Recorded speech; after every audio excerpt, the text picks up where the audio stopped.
Breaking news చూస్తున్నాం. Russia Ukraine మధ్య ఇంకా డ్రోన్ దాడులు కొనసాగుతూనే ఉన్నాయి. పుతిన్కి ఒక బిగ్ షాక్ ఇచ్చాడు జెలెన్స్కీ.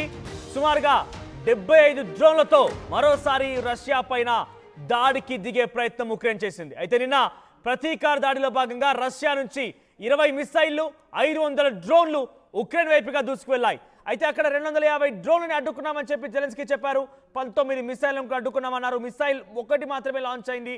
మిగిలినటువంటి డ్రోన్లో కూడా దాదాపుగా అన్ని డిఫెండ్ చేశాము, అన్ని ఎయిర్ డిఫెన్స్ సిస్టమ్ వాటిని తిప్పికొట్టింది అని చెప్పి జెలెన్స్కీ చెప్పారు. అయితే ఇప్పుడు రష్యా పైన ఉక్రెయిన్ ప్రతీకార దాడి చేపడుతోంది. ఈ ప్రతీకార దాడిలో సుమారుగా 75 డ్రోన్లతో రష్యా పైన విరుచుకుపడింది ఉక్రెయిన్. ఈ నేపథ్యంలో ప్రతిదాన్ని ఒక్కటంటే ఒక్కదాన్ని కూడా రష్యా భూభాగంలోకి ఎంట్రీ మునిపే వాటిని గాల్లోనే పేల్చేసినట్టుగా రష్యా చెప్తోంది.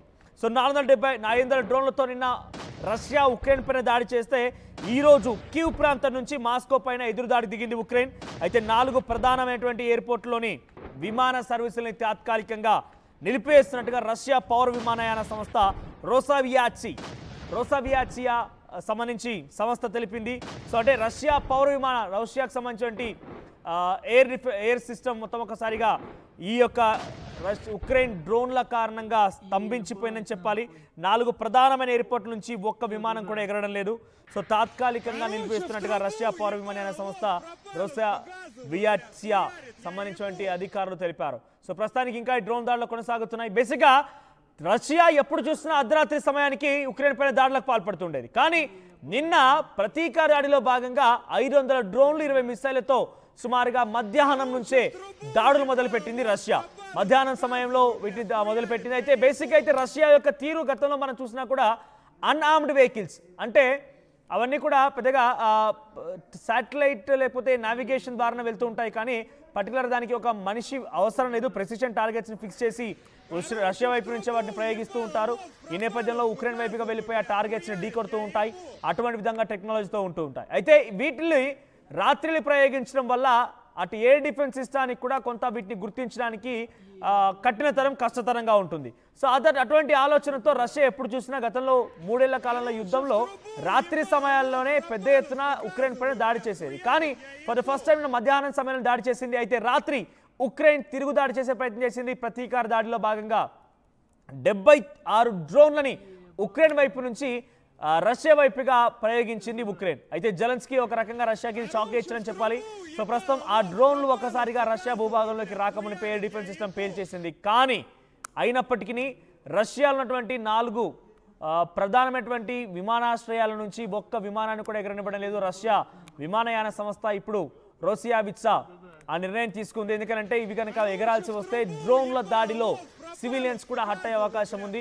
సో ప్రస్తుతానికి అది ఎగరకూడదనేటువంటి ఒక ఆలోచనతో రష్యా విమానయాన సంస్థ ప్రస్తుతానికి దీన్ని ధృవీకరించింది. ఇది ఒక విషయాన్ని వెల్లడించింది. ఇక 2 గంటల్లోనే 76 డ్రోన్లని కూల్చివేసినట్టుగా రష్యా చెప్తోంది. ఒక్కటంటే ఒక్క డ్రోన్ని కూడా ఉక్రెయిన్ నుంచి మా భాగంలోకి రానివ్వలేదు.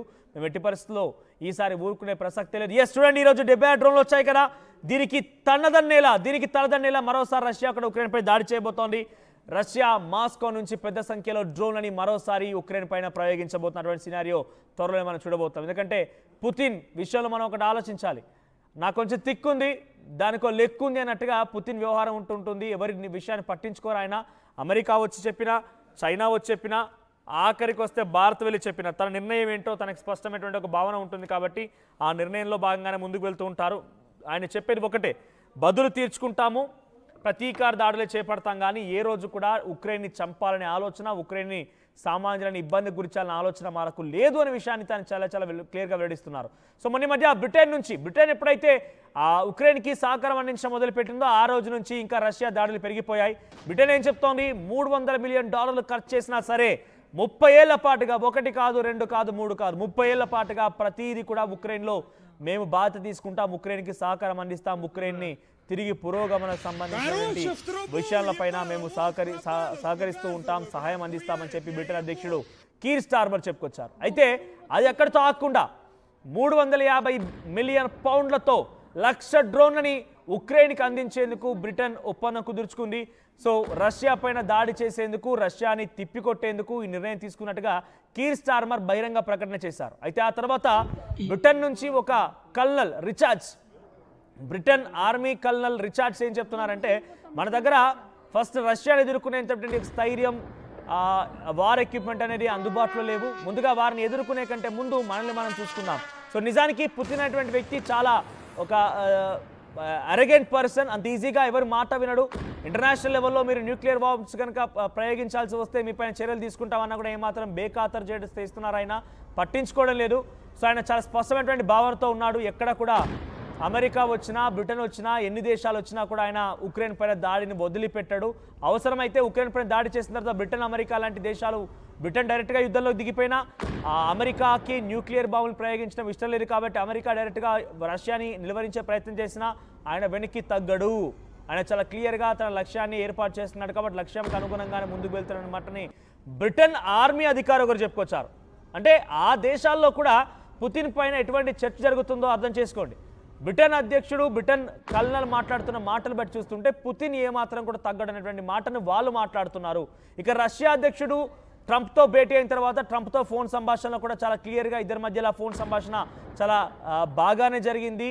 అంతా బాగానే కొనసాగినప్పటికీ రష్యా అధ్యక్షుడు పుతిన్ మాత్రం చాలా క్లియర్గా ఒకటి చెప్తున్నారు, బదులు తీర్చుకుంటాము, ఉక్రెయిన్ విషయంలో ఎట్టి పరిస్థితుల్లో వెనక్కి తగ్గే ప్రసక్తే లేదు, అంతకంతకు సమాధానం చెప్తానటువంటి భావనలో ఉన్నారు. కాబట్టి ఇవన్నీ వింటూ ఉంటే ఈ మధ్య కాలంలో శాంతి వచ్చే అవకాశం లేదు అని ట్రంప్ కూడా ఒక ట్విట్టర్ ద్వారా ఈ విషయం వెల్లడించారు. ట్విట్టర్లో ఒక పోస్ట్ చేశారు.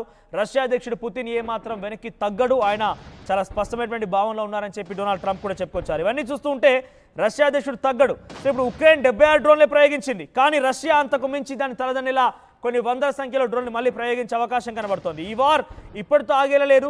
ఇంకా అవసరమైతే రష్యన్ అధ్యక్షుడు న్యూక్లియర్ టాక్టికల్ బాంబ్స్ని ప్రయోగించాల్సి వస్తే దాని తాలూకా ప్రభావం కూడా ఉక్రెయిన్పై పడి ఉక్రెయిన్ పెద్ద ఎత్తున కొంత చిన్నాభిన్నంగా అయ్యే అవకాశం ఉంది. ఉక్రెయిన్లోని సామాన్యులు, ఉక్రెయిన్లోని ఆర్మీ అధికారులు మొత్తం కూడా ఇబ్బంది పడాల్సి వస్తుంది.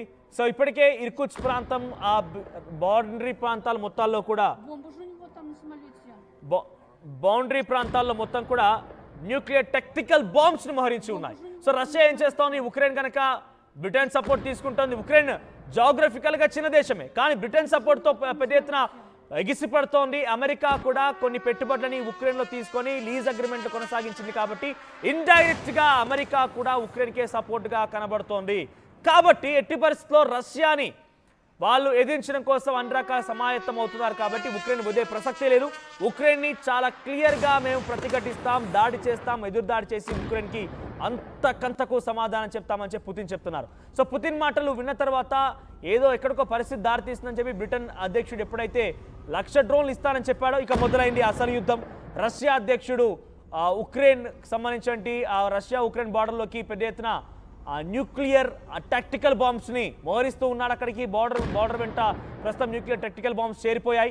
ఏ క్షణమైనా ఉక్రెయిన్ పైన మరోసారి ఈ రకంగానే కవ్వింపు చర్యలు కనుక పాల్పడితే రష్యా అధ్యక్షుడు పుతిన్ దాడి చేసే అవకాశం కనబడుతుంది. రష్యా అధ్యక్షుడు చాలా భీకరమైన దాడితో న్యూక్లియర్ బాంబ్స్ని ప్రయోగించి ఉక్రెయిన్ని కట్టుదిట్ట చేసే అవకాశం కనబడుతోంది. మరే చూసాం, ఇరు దేశాలు కూడా ఒకరు ప్రయాణించే ఒక బ్రిడ్జికి క్రిమ్లిన్ ప్రాంతంలో బ్రిడ్జిని, మాస్కో నుంచి క్రిమ్లిన్ వెళ్ళేటువంటి ప్రాంతంలోని బ్రిడ్జిని ఉక్రెయిన్ పేల్చేస్తే అటు క్యూ ప్రాంతంలోని ఒక బ్రిడ్జిని ఆర్మీ పర్సన్స్ తనకు సంబంధించినటువంటి కొంత సామాగ్రిని లేకుంటే వాళ్ళు ఎక్కువగా వినియోగించిన బ్రిడ్జ్ని రష్యా కుప్పకూల్చింది. సో ఇరు వర్గాలు కూడా ట్రాన్స్పోర్టేషన్ బ్రేక్ చేసుకుంటున్నాయి, కమ్యూనికేషన్ బ్రేక్ చేసుకుంటాయి. సో కన్స్ట్రక్షన్స్ని పూర్తిగా కుప్పకూల్ చేస్తున్నాయి. హైలీగా బాంబు డ్రోన్ల దాడులతో ఒక మారణహోమం సృష్టిస్తున్నాయని చెప్పాలి. ప్రస్తుతానికైతే ఇప్పటితో ఈ శాంతి చర్చలకు వచ్చే అవకాశం లేదు, శాంతి జరిగే అవకాశం లేదు. ఇంకా ఈ భీకరంగా దాడులు కొనసాగే అవకాశం ఉంది. రష్యా ఏ క్షణమైన న్యూక్లియర్ టాక్టికల్ బాంబ్స్ని ఉక్రెయిన్ పైన ప్రయోగించవచ్చు. ఆ తర్వాత 3వ ప్రపంచ యుద్ధానికి దారి తీయొచ్చు. సో నిజంగా 3వ ప్రపంచ యుద్ధం వస్తే ప్రపంచం మొత్తం అల్లకల్లాలం అవ్వడం ఖాయంగా కనబడుతోంది. ప్రస్తుతానికి రష్యా ఉక్రెయిన్ యుద్ధం పైన మీ అభిప్రాయం ఏంటి? మీరు అంటే మనం చెప్పేటువంటి వార్తల విషయంలో కానివ్వండి, మీరు చూసేటువంటి ఎప్పటికప్పుడు అప్డేట్స్ విషయంలో మీరెవరికి సపోర్ట్ చేయాలనుకుంటున్నారు? మీ అభిప్రాయాన్ని కామెంట్ చేయండి.